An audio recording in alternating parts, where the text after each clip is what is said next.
Thank you very much, Mr. Speaker. I thank the gentleman for yielding, and I thank him for his very important and swift action to address the opportunity that was given to us this week. As you know, my colleagues, as part of the supplemental earlier this year, the cash for clunkers provision was provided in it. Many people had worked very, very hard on that for a long time, and we were able to have it pass on a bill that was going to be signed by the President. I want to acknowledge Congresswoman Sutton for her enthusiastic support and leadership, Congressman Inslee,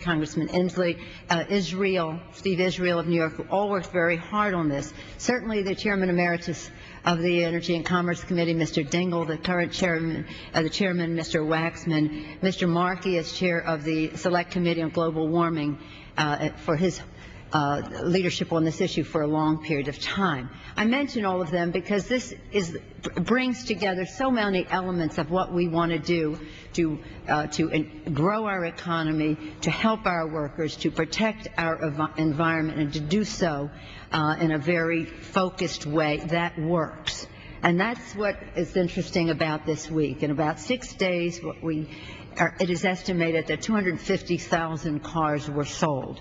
On both sides of the aisle, people acknowledge the effectiveness of this initiative. And that is why yesterday, and as we were seeing what was happening this week, the Obama administration asked us to help consumers who have yet to have the opportunity to take advantage of trading in their old cars for new energy-efficient models.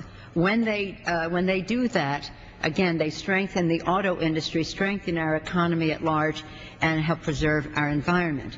What's interesting about it, and the point that is made by many speakers already, is just that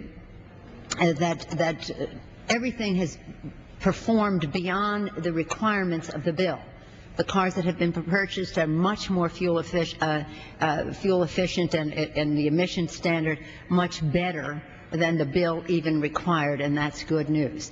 I do share the concern that has been put forth by Mr. Markey, and I don't know if Mr. Inslee has yet, but he will, about the source of the revenue, and that is the Innovative Technologies Loan Guarantee Program. In the recovery package in January, we voted for a $6 billion initiative. It was very important to have it at that level, and it's very important in terms of our renewables program, $6 billion. The administration has just released a solicitation for about half of that money, $3 billion in loans for renewable energy. The rest of the money would not be released until next year, until after January. So that gave us an opportunity for the time being to use $2 billion of that for this cash for clunkers expansion. And I, again, am concerned about the fact that that money is taken from that account, but it's not taken, it has not made any opportunity cost for the program, because the timing is that that money would be spent next year.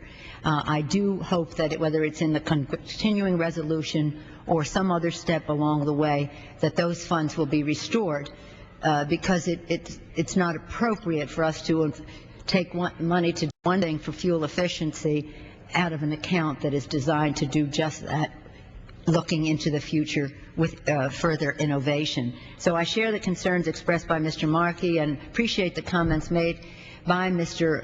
Obey in the colloquy that they had about restoring those funds. But again, I think this is a pretty exciting day. As I said, we got the word just as this news was unfolding this week. Yesterday, it was determined that we could go forward. The Rules Committee under Congresswoman Slaughter responded very positively. The chairman of the Appropriations Committee, Mr. Obey, just trying to find solutions for us, and the leadership of the Republican Party very cooperative in how we could bring the bill to the floor. So this is a very positive bipartisan initiative to help our auto industry, to help consumers, to grow our economy, to do it in an environmentally sound way. I think it's the perfect message for us to take home for August. Thank you all for your leadership in making this possible. With that, I yield back the balance of the time. Gentlewoman yields back the balance of her time. Gentleman from California. Mr. Speaker.